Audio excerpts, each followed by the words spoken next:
I'm Frida Pauly, mom of three and founder of Pymetrics. After spending a decade as a neuroscientist, I left academia when I became a single mom and launched a multi-million-dollar company.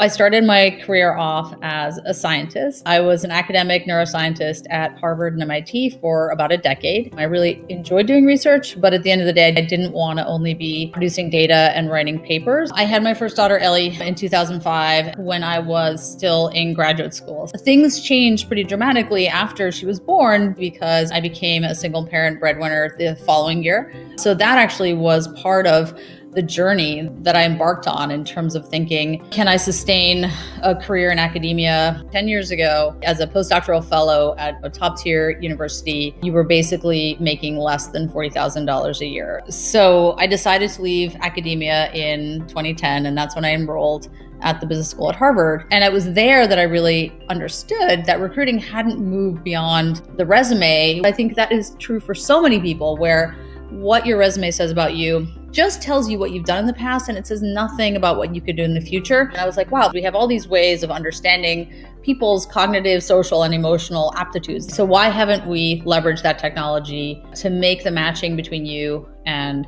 a career much more accurate? It was definitely a big risk to start a company in the sense that it was a single parent.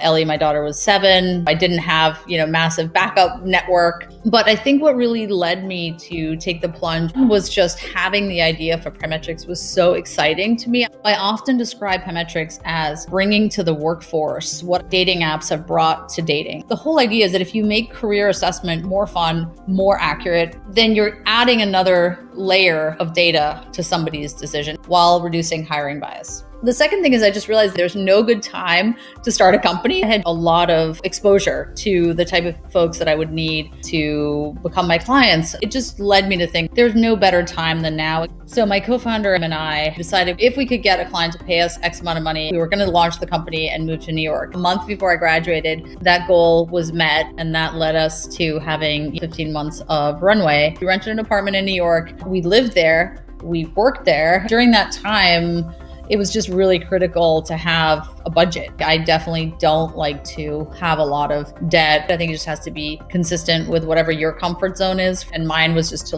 tighten the belt.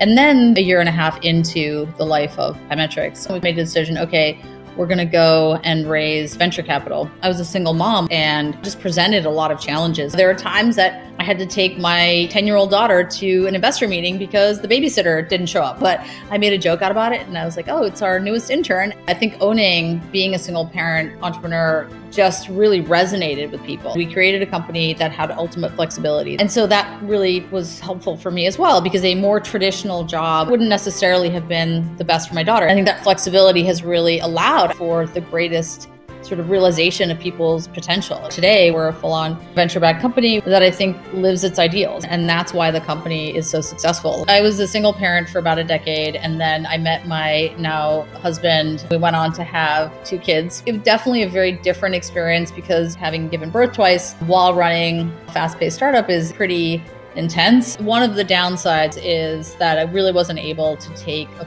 full maternity leave with either of the 2 little ones, but I was okay with that. I've kind of found the right balance of that, and whereby I'm very involved with my kids. It doesn't mean you have to be home with them 24/7. I actually think that motherhood does give you a glimpse into how I experience entrepreneurship. They are equally the most amazing thing you've ever done and the hardest thing you've ever done. I applied sort of household budgeting tips to the startup. Back in the day, I was the one who balanced the checkbook for the startup. And I think knowing that you can do that and sticking to it gives you a lot of, as my finance guy would say, operating leverage. Efficiency is something that goes hand in hand with becoming a parent. And being efficient might actually mean delegating. What you have to realize is if you think you're going to do everything, you're by definition constraining the growth because you're not scalable. My 15-year-old loves sports, and her goal is to be a sports agent. And I am so excited for her. I want women to follow her hopes and dreams, even if it is harder. So I really hope that